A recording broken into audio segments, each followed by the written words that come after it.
जय भीम नमस्कार मु आपण मान सान भाई गंगाराम सुना किसी दिन तले आमर जड़े माननीय मंत्री स्टेटमेंट रे कहले जे प्रत्येक स्कूल रे गीता पढ़ा जाऊ अत्यंत भल विषय यहाँ गीता रामायण महाभारत और जितेक आमर ओडिशार कला संस्कृति समस्त विषय पढ़ा जाऊ ता सहित भारत रे जेतेक धर्म अच्छी धर्मर ग्रंथ जाक पढ़ा जाऊ ता संगे संगे संविधान को मध्य स्थान दिया जाओ संविधान को मध्य पढ़ा जाओ संविधान समस्त को मौलिक अधिकार शिक्षा दे और विशेषकर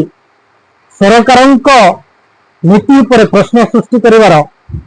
साहस मध्य जगाए सरकार को प्रश्न करिवार साहस मध्य जगाई थाए तेणुक संविधान मध्य पढ़ा जाए जब प्रत्येक स्कूल रे संविधान पढ़ा जीव मु ग्यारंटी दे कहूँ नेता मंत्री जितेक अच्छा खसी पड़े जीवार बाट न कारण प्रत्येक युवा युवती छोट ठार बड़ जाए समस्ते जाणीजे कि मौलिक अधिकार कौन सरकार को कौन कौन प्रश्न पचरा जाई पारे सरकार को कौ भाव रे